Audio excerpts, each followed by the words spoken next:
numbing can be sneaky. A lot of people think numbing could be with substances or checking out with doom scrolling, but numbing is really, it could actually be success. It could be the overthinking, the staying busy, the hypervigilant. You choose not to feel the feels, and so you numb out, and because no one wants to feel the feels, and so you find other ways to make yourself feel safe. I had lost sense of who I was, and I was no longer who I thought I was. I had been playing a role. I was being someone other than myself. I had built a career and a life around perfectionism and people pleasing and being everything for everyone. At the end of the day, it costs you. Your numbing costs you. I'm not happy. Amie Rich was raising her voice at her children when something stopped her cold. She heard her own father's voice coming out of her mouth, and that moment changed how she understood everything that she had been carrying with her for decades. As a latchkey kid raised by a single father struggling with alcoholism, Amie learned early on to walk on eggshells and read the room before anyone ever spoke. She brought all these traits into her successful career, her marriage, and her own parenting, never really noticing that she had brought all that with her. It would take a divorce, her father's death, and the slow realization that success itself could be a form of numbing in order for Amie to start asking who she really was underneath that mask. Now, having gone through her own healing metamorphosis and with almost 30 years of experience leading corporate teams at a major motion picture studio, Amie is now a high-performance coach and the author of Beyond Numbing: How Self-Love Heals the Wounds We Hide. Now, in this conversation, you'll hear the moments that broke Amie wide open, why she believes that numbing goes far beyond substances, and her four-step path that she calls hope, which she utilizes to walk successful leaders back to themselves. Now, before we dive in, did you know about 50% of the people watching this video, perhaps even including you, are not subscribers and won't know about our upcoming inspiring conversations? If you want to be a part of what we're building here at Awaken Magazine, click subscribe. Click the bell to get notifications of our upcoming videos and give this video a quick like. That would truly help us reach more people. I'm your host, David Trotter. Welcome to the Awaken Magazine podcast. Amie, thanks so much for joining us today. It's great to be with you. Thank you so much. It's great to be here. Yeah, you have a brand new book out, which is so exciting. I dove into it this past week. It's called Beyond Numbing: How Self-Love Heals the Wounds We Hide. And the cover artwork is absolutely beautiful, by the way. People will check it out in our article online. It's a beautiful butterfly. So I want to start off with kind of a foundational question of how do you define numbness? And when did you personally begin to recognize numbness in your life for the first time? Yeah, that's a question I get a lot because not a lot of people understand the way that I have numbing in the new book. And basically, numbing can be sneaky. A lot of people think numbing could be with substances or checking out with doom scrolling, but numbing is really, it could actually be success. It could be the overthinking, the staying busy, the hypervigilant, and that's the way in which you choose not to feel the feels, and so you numb out, and because no one wants to feel the feels, and so you find other ways to make yourself feel safe when your nervous system is not regulated and you're feeling a little in survival mode. So we all tend to numb a little bit, and so that's numbing. And for me, I was in my late 30s, getting a divorce and realizing that I had lost sense of who I was, and I was numbing on so many different levels. And I think that's really where it came apparent to me that I was no longer who I thought I was. I had been playing a role, and therefore, beyond numbing, that's when I recognized that I was being someone other than myself. And yeah, the concept of numbing came many years later, but that's really when I realized Amie was no longer who Amie thought she was. Mm-hmm. How did Yeah. that come to you? How did that realization come? Was it a conversation with someone? Was it a moment of pain? Like, what was the realization? I have to say it was probably a moment of unhappiness. It was a moment of realizing that so many things were spiraling that I felt like I didn't have any control over, and that scared me. It scared me a lot. It made me realize that I had built a career and a life around perfectionism and people pleasing and being everything for everyone. And that's really when it became apparent to me that I'm not happy. And the rest is history on that one. But yeah, I think it was really just, it was the feeling of knowing I feel out of control, something's not right, and a shift needed to be made. A very uncomfortable decision needed to be made. Hmm. I know for me, I had not thought about the term numbing very much prior to reading your book. I tend to think of it more like coping mechanisms, which is what you said. Most people kind of think in that way. But I heard you say one of the ways that we can numb is through hypervigilance. But for me, it's eating or really overworking or eating. Those are two. And these days with social media, just, the scrolling is just mindless. But what are some ways that we numb that maybe don't fit in that category of coping mechanisms, like the overworking, overeating, over gambling, over sexing, over, all that stuff? Are there like hypervigilance? That's one. What else comes to mind? I think it becomes one of those situations to where you realize you're making decisions that have kept you stuck, that are being made from a place of fear or a place of judgment. Or, maybe you're in a meeting, you're in a room full of people and you're afraid to speak up. And, you're afraid of, what if I say something wrong? What if I do something? And so therefore you squash that feeling, you squash it. I can't possibly put myself out there. What if they actually judge me? What if I say something wrong? What if my voice quivers? What if something, and you go through the what ifs, and then therefore you alter your behavior. What if I You don't, cry? I've been what if in I, I've been in multiple meetings where it's like, I think if I spoke up right now, I might cry, and that would be the worst thing ever. yeah, and that's because a lot of us don't want to be that vulnerable, because vulnerability can be so incredibly scary, and so we stuff it and we numb those feelings. And so there's the people pleasing or the perfectionism or the fear of judgment. Then there's also, like you were talking about, just the being over busy. Oh my gosh, I'm so busy. How are you? I'm so busy. We all say that because there's this this correlation to busyness equaling success. And success doesn't necessarily, you can be completely successful, and you got there along the way with people pleasing and perfectionism and being over vigilant, because a lot of those traits are rewarded in that corporate life. You get promoted for being everything for everyone. At the end of the day, it costs you. Hmm. Your numbing costs you. Hmm. Yeah. How did you learn? Because I think you've said in the book that numbness is learned. I think you said that. I could be putting that in your on the page. But how did you learn numbness as a way of coping early on in life? Numbing, for many of us, when I say is learned, it becomes a conditioning. It's a way in which we're conditioned. My brother and I were latchkey kids.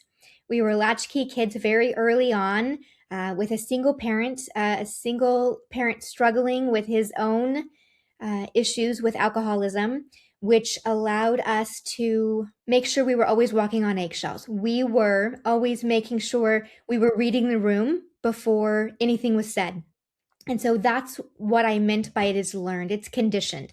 And it's interesting. I not too long ago recently learned the word parentification. And that word, as soon as I heard that, I was like, oh, ooh, that's good. That's almost like explaining what happens when someone so young who takes on responsibilities way beyond their years in order to care for a parent, care for a sibling, step up to that plate and have those responsibilities. And you bring all of those traits into adulthood. They Hmm. don't stay safe. They don't stay in childhood. You bring them with you along the way, and they are learned, they're conditioned. In the book, you talk about a conversation in the car with your mom that was like it like kind of just took the wind out of me as I was reading about it, and how that impacted you. So fascinating. Would you mind sharing that? Yeah, and it's actually a memory that I had suppressed, and in writing this book, so many memories came to the surface. And this is one of those memories to where it's actually a pivotal moment in life, and not one I look back on with any uh, not in any negative way.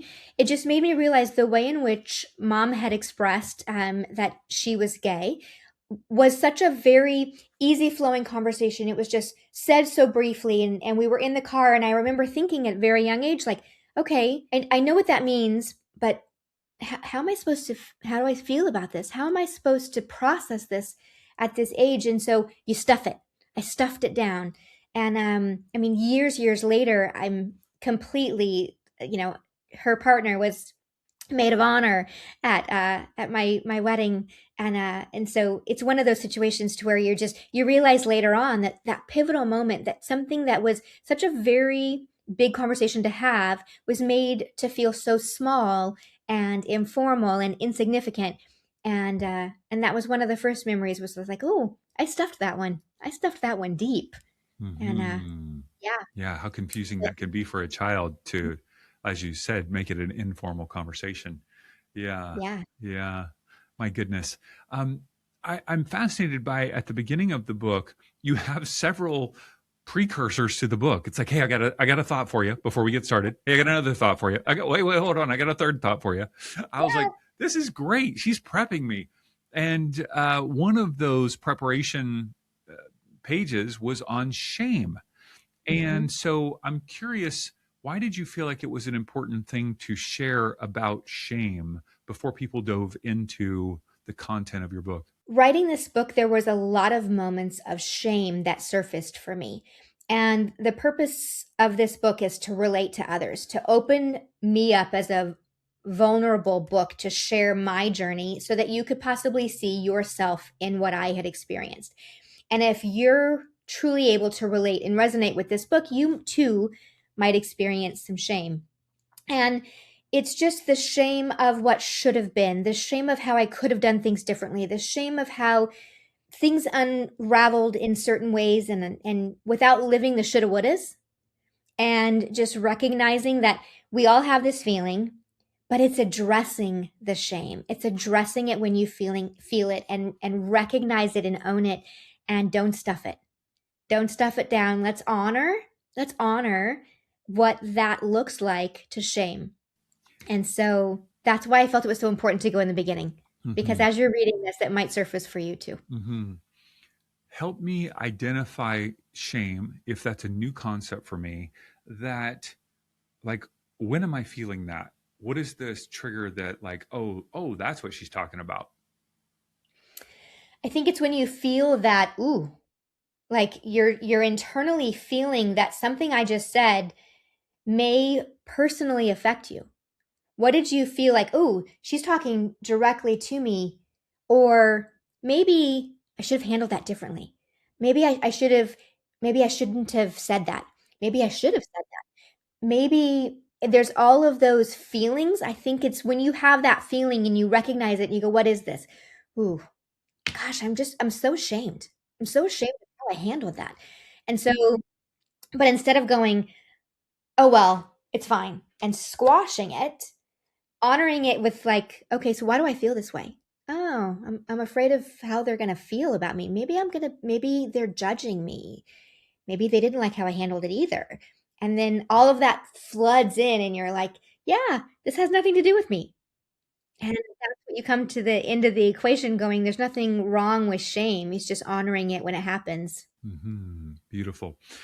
You divide the book up into four sections. And just a reminder for those who are listening, we're talking about Amie Rich's book, Beyond Numbing: How Self Love Heals the Wounds We Hide. And you break the book into four sections to make up HOPE, HOPE: honoring your numbing, own the cost, pause, and embody the freedom. And so I want to walk through those briefly, if you don't mind. What do you mean by honor your numbness? Or is it numbness or numbing? Honor your numb? Well, it's more honoring. It's the, I guess it would be the action of numbing. Um, and so like I mentioned, like you mentioned in the beginning, the butterfly. That is the way I have designed this book. You earn your wings as we go through HOPE to become that beautiful butterfly that we all are on the inside. And so when you go through that process of H, which was honoring your numbing is just becoming aware and recognizing the patterns that keep you stuck. It's stopping and just being like, okay, I feel triggered right now. There's something happening right now that's making me want to go shopping. There's making something that I don't need anything more. Why are we going shopping? And so why do I feel this need? So what are those things that are happening in life that are causing those feelings, what are those patterns? Recognizing the patterns, honoring them without judgment. Because as soon as you judge yourself, there's no more going any step further. It's honoring them, recognizing them without the judgment. And then it's O for owning it, recognizing that this did cost me time with my children. This did cost me a marriage. This did cost me this, and this. And it's different for everyone. But there's recognizing what that numbing has cost you along the way. Mm-hmm. Um, I want to read a section, if you don't mind, because there was a yeah. part that just really stood out to me. And you write, for most of my life, I carried a question like a shadow. What's wrong with me? I couldn't name it, but I felt it everywhere. It was a quiet ache beneath every achievement, every smile, every attempt to prove I was enough. It was as if no matter what I did, something inside me still whispered that I was fundamentally flawed. That belief didn't come from nowhere, it was learned. And so I'm curious, how do you, in the midst of like recognizing, oh my gosh, I have recognized this in myself, I should say. You know, when I think back about my own kids' childhood and different ways that I played out my numbing, um, at the same time they were young children, I'm like, gosh, there was a cost to that. There was a cost to my relationship with them. And so I'm curious, when you talk about owning the cost, how do I not get stuck in the sadness, the grief, the beating myself up, right? While also simultaneously owning the cost of that. I think it's recognizing it, being aware of it, and making a shift to choose again. It's recognizing that we all tend to have our own healing journey, and we try and heal the symptoms without looking at the root cause of why we acted the way we acted.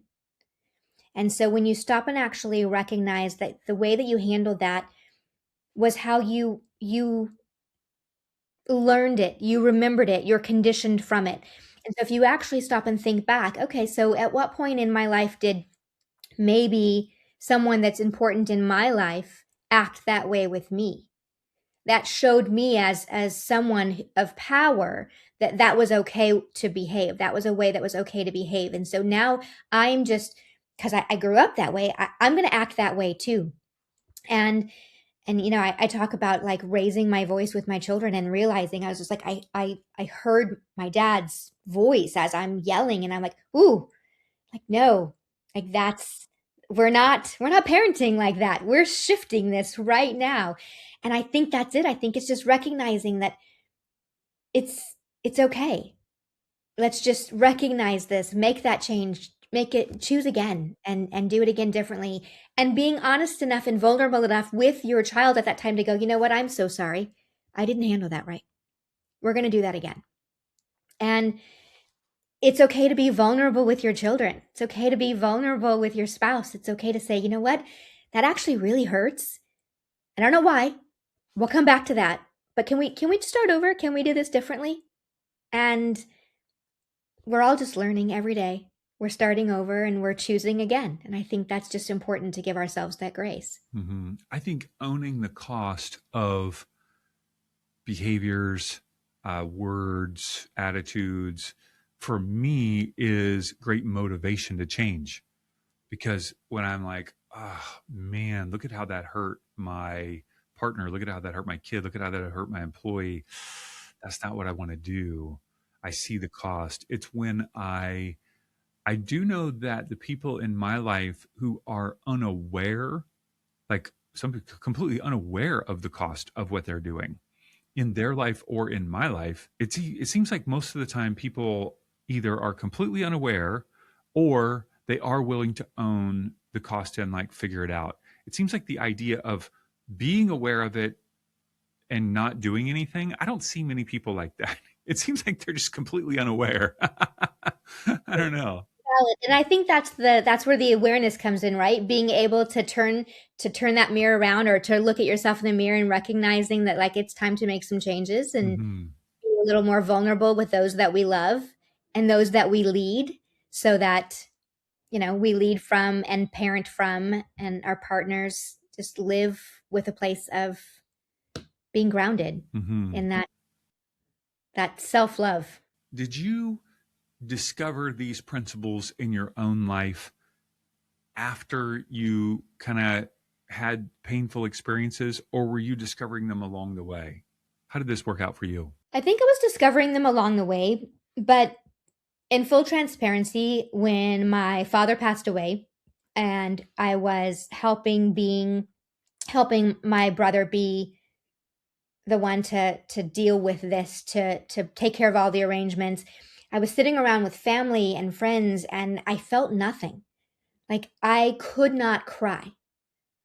And when I came home, I realized, oh my gosh, like what is wrong with you? Why are you not acting like a daughter should act who just lost her father?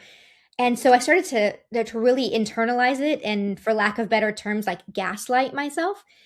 And it really made me go, okay, this is not healthy. Like why are you doing this?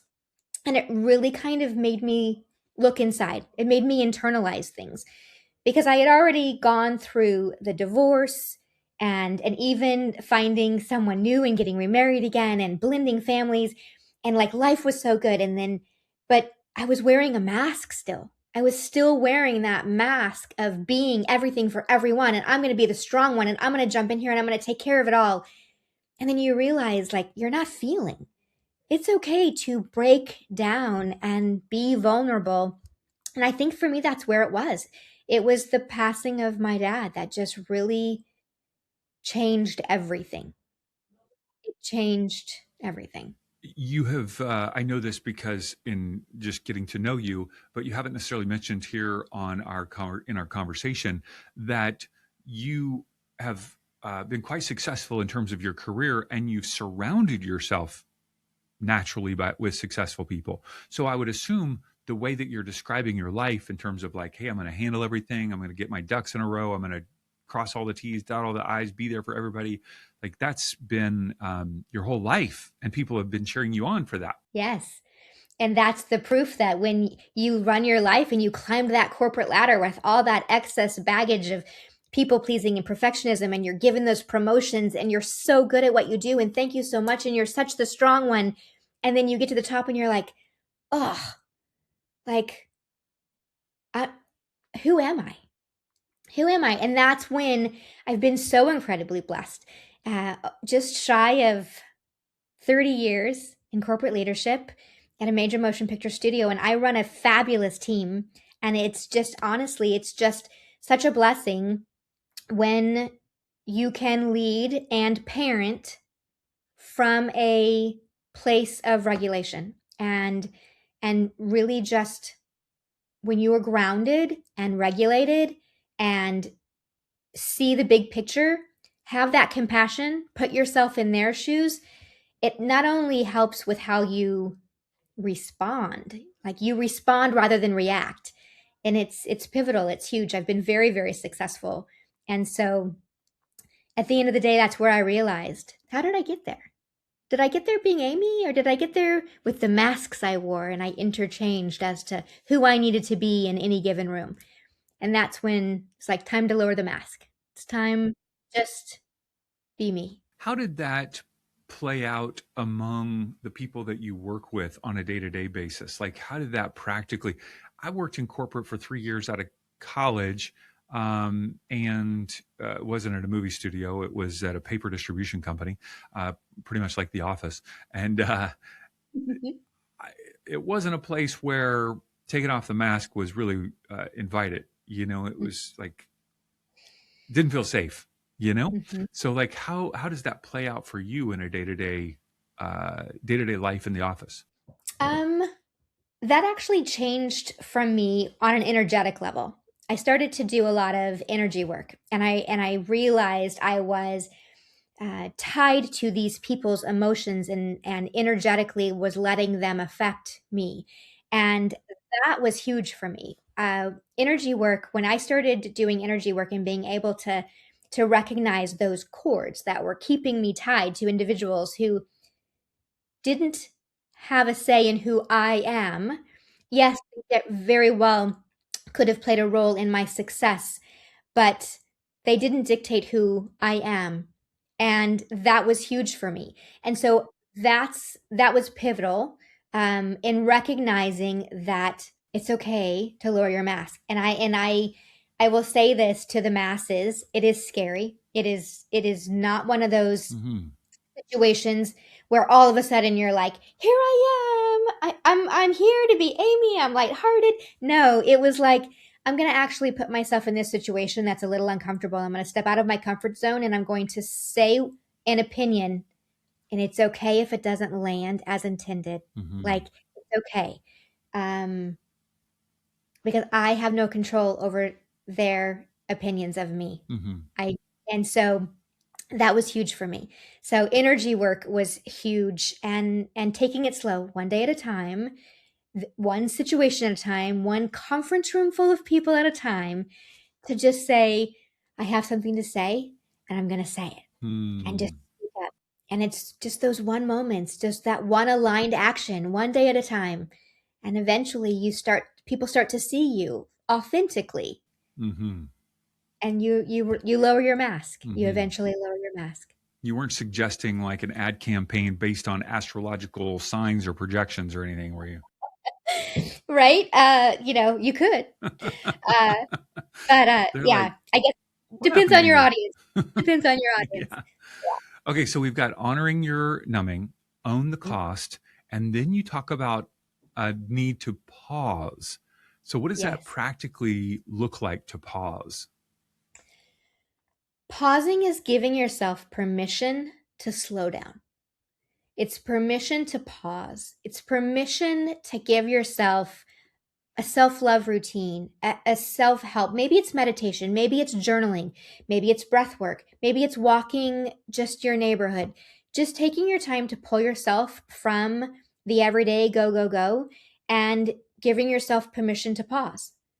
And I personally, through journaling and through meditation, have had the most amazing downloads and questions come in, and like, whew, yeah, and you know that they're divinely guided. You know that what just happened and those thoughts that popped in might sound a little strange, but that was divinely guided, and I'm going to act on that. And it's following your intuition, because all of that comes in, and you get all of that, and you feel it, and all of the clarity comes in when you give yourself permission to pause.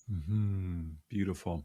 It feels like that's where um, the concept that you were talking about previously about self-regulation, nervous system regulation, is so needed in this process. Because when we're talking about these sensitive areas, raw areas of our life, there is a need to just let things settle. Yeah. Hmm. The last step that you talk about is embodying the freedom. What does that look like to embody the freedom? Embodying the freedom is recognizing that you have your wings now. You have your wings now, and everything you need is already within you. Everything that you need to accomplish the goals, the dreams, the desires, it's all within you. And so it's just a matter of embodying that inner power. Like, I got this. I got this. And I have everything in me that I already need. And so it's recognizing that I numb for a reason. It's cost me this, but if I take time to pause, I get my wings, and I can just embody all of what comes with living from a grounded state, living from a place of being regulated and centered and grounded and Hmm. embodying that. Yeah. Beautiful. I'm curious about your own journey of kind of spirituality, mindfulness, consciousness, because you've used, some language of kind of the woo, the spirituality world. Is that like when did that come into your life? The woo came in probably, oh my gosh, it's been 10 or 12 years. But I really, I've always known we're divinely guided. I've always known, like, we have our little angel. I call him my angel posse. Like, whenever I need to call in a favor, like, all right, angel posse, I need some guidance here. I need you to help me serve today. Um, but that's such a pivotal part. It's such the woo and recognizing that none of us are doing this alone. Like, we all have a lesson to learn in this journey, and they're only here to help us get to that final destination of what we're here to learn. What lessons are we here to absorb and to take on? And so yeah, I very much embrace the woo, whether it's energetic healing, meditation, just the spiritual work of it all. I think it's important. I think it's important in your everyday self-care. Hmm. One of the things that I love about the way that you are living out these principles in your own life is it's like, okay, I'm serving um, this company with the skills that I have, but I also want to serve individuals through coaching, through writing, through speaking, and so as people come to you for assistance in their own life, who are those people? Like, what are the people that you like to work with that you go, okay, this is like the really like the center of the kind of sweet spot of the people that I can help. Who are those Mhm. people and what are their presenting challenges or problems when they come to you? My audience is me. My audience is that high performer, whether they're a corporate leader, um, a team lead, an entrepreneur, an athlete, a professional, those individuals who have look like they have it all together on the outside, but are secretly suffering on the inside. They're not happy with who they are, and they're burned out or they're overwhelmed and they don't know a way out.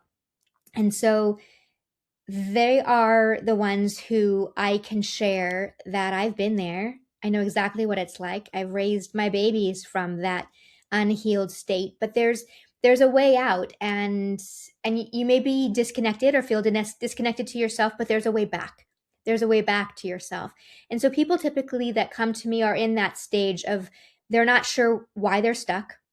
They're not able to see and become aware of those patterns. And so really it's coaching to help them recognize the patterns that they might not see, to help them realize that once they see those patterns, everything starts to shift. And and we can do that. We can do that through coaching to get you back on track. You have so much credibility to those individuals, right? So much the ups, downs, twists, and turns of going through just the corporate life and the desire to be successful and then being successful and then the do I really want to be successful? What's the cost of this? All of it. Yeah, so much experience and credibility you're bringing to the table. I'm curious about during those sessions, what are the different modalities that you use in the coaching process? I've seen that you're a hypnotherapist as well. Hypnotherapy and NLP was really, and even EFT with tapping was really one of those modalities that helped me too. But I think hypnotherapy. I decided to get certified in hypnotherapy for several reasons.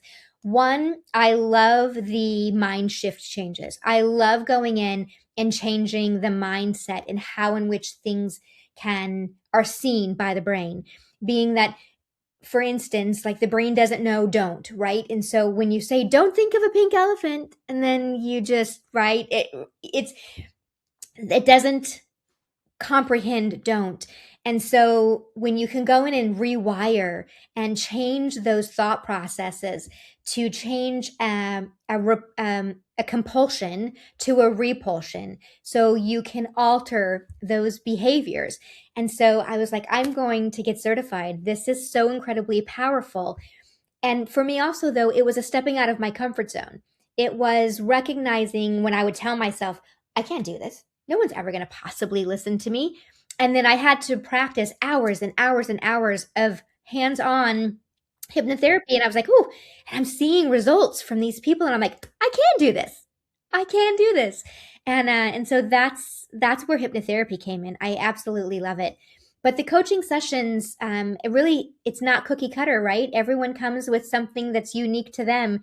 And so for a high performer, I talk about the pillars. We talk about the pillars of energy work, purpose, courage, psychology. How's your mindset? Physiology. How are you presenting yourself to others? Maybe influence. Do you find yourself influential? Because isn't that what we all want? We all want to be influential in our own lives and in others, especially as leaders. You want to help influence your team to perform better. And so how do you do that? You do that from a place of respect, and it starts with you. It starts in how you treat others. And so we go through the pillars, and we talk about each one, and where do you fall in those, and where do you see yourself in those? And all the answers are already within them. I'm just a facilitator and pulling it out. But yeah, it's facilitating and coaching for them to recognize they already have all those answers within them. Mm-hmm. And in terms of kind of like, how do you package or create a container for that? Do you offer like 6-week program, 8-week? Is it more individual week by week? What does that look like for an individual? Yeah, it's a 12-week intensive. It's a 12-week intensive program that actually takes you through those pillars. And you can kind of recognize through an assessment in the beginning where you see yourself the strongest and where you see yourself needing the most improvement. And so you go through this assessment that I have, and you basically figure out where you are and where you'd like to be and what that transformation looks like for you. And it's a 12-week intensive, and we go through all those pillars. Mm-hmm. Yeah. You can reach me one-on-one if you wish, but like for that transformation, it's a 12-week program. Mm-hmm. Do you integrate the hypnotherapy, or do you kind of keep that separate for other situations? If needed, absolutely. We can definitely have that session if there's a block, if there's something that we need to actually work on. Maybe it's feeling themselves be a little bit more courageous, seeing them in that position of influence that they're not there yet with, and seeing it and embodying it and feeling it. Yeah, we can do hypnotherapy work to definitely get you to that shift as well, so you can see it and feel it and embody it. Mm-hmm. What is your favorite thing to talk about when you get the opportunity to speak? Because I know speaking is definitely something that's part of the portfolio that you're bringing to the table. What are those topics where, and I know you can say everything we've already talked about. I get it. You could just say that. But like, what is it that if I said, hey, I've got a room full of 100 people right now, Mm-hmm. what could you stand up and just be so passionate about speaking to them about? That you can be successful without self-sabotage. That's the message, that you can lead a group of others. You can lead a group of massive, small, or a large group, and have the influence to get them to shift and to move and to empower your team. And you don't have to lose yourself along the way. There's ways to lead others from a place of um, self-trust, self-love. Yeah, Mm-hmm. that you can lead a team from a place of compassion and not self-sabotage yourself along the way. So one of the things that I find is, I think of it as a challenge. When I talk to someone like yourself who could go into a corporate environment and speak this message of empowerment, that those who are higher up, aka you, might be like, hey, my employees, I like the fact that they're self-sabotaging because I'm getting more productivity out of them. I have more control over them. They are in alignment. They aren't asking crazy questions, or they're not proposing ideas about ad campaigns based on astrological signs in corporate meetings. Like, they know what to do, right? And you are going to mess things up for us. You're going to empower them in some way. They may not say that, but I come with the perspective of people might be feeling that. Talk to me. What do you think about this? Well, what I heard in that whole speech of why your team is awesome is that they're not really working from a place of alignment. Because if you are constantly putting others before yourself, if you're constantly pushing and pushing and pushing, they're not coming from a place where they own their job. They're on the hamster wheel that we call life. And when you actually can stop and know and feel how you're contributing to the team and have ownership to the team, you get better results. So you might think that they are the best team, but until you empower them and let them actually have some ownership and feel as though they are contributing to that team from a place of alignment, oh, just think about the results. Beautiful, beautiful. I love it. What is a question that you wish I would have asked you today that I haven't asked you yet? I think the one thing that I did want to mention, we talk a lot about this, the Beyond Numbing book. I have another book that I started with, which is the ABCs of Self-Love. And it's interesting because to me, the ABCs of Self-Love, and it comes with it has an accompanying journal. It's kind of the basis. It's kind of how you can flip through this book. It's not from front to back. You can go straight to B and talk about setting boundaries, or C for compassion, or V for vulnerability, and jump into what you need to work on. F is forgiveness. And there's actually an exercise that talks about how to release what's energetically keeping you tied down. And so that's kind of like where I started. That was where I'm like, let me actually put some ABCs together. And then Beyond Numbing came years later, when once you have all of those ABCs established, you can actually recognize the patterns and move beyond numbing. And so I guess that's really it. Is just making sure that you're aware that there is a foundation first. You don't jump straight into numbing. There's recognizing that there's some internal work that needs to be done. And but the end of the day, the transformation's amazing. Living from a place of aligned, centered, and grounded state. Beautiful. Beyond Numbing, How Self-Love Heals the Wounds We Hide. And give me the name of the second book, or the first book, I should say, ABCs of Self-Love. The ABCs of Self-Love. Yes. And so we'll link to both of those, both of your books in the show notes. And if people want to reach out for a free strategy session that I know you offer, what's the best place for them to connect with you online? AmieRich.com. And that's Amie, AMIE, Rich, RICH.com. It's all there. How many times have you needed to spell your first name over the course of your life? A lot. And sometimes I even get Annie. I'm just like, nope, just take those together. That would be an M. It's a great, unique spelling. I think it's wonderful. Have you met other Amies, AMIEs? I have. And it's interesting. I always give them a hard time whether I know them or not. I'm like, oh no, I'm the only IE. I'm sorry.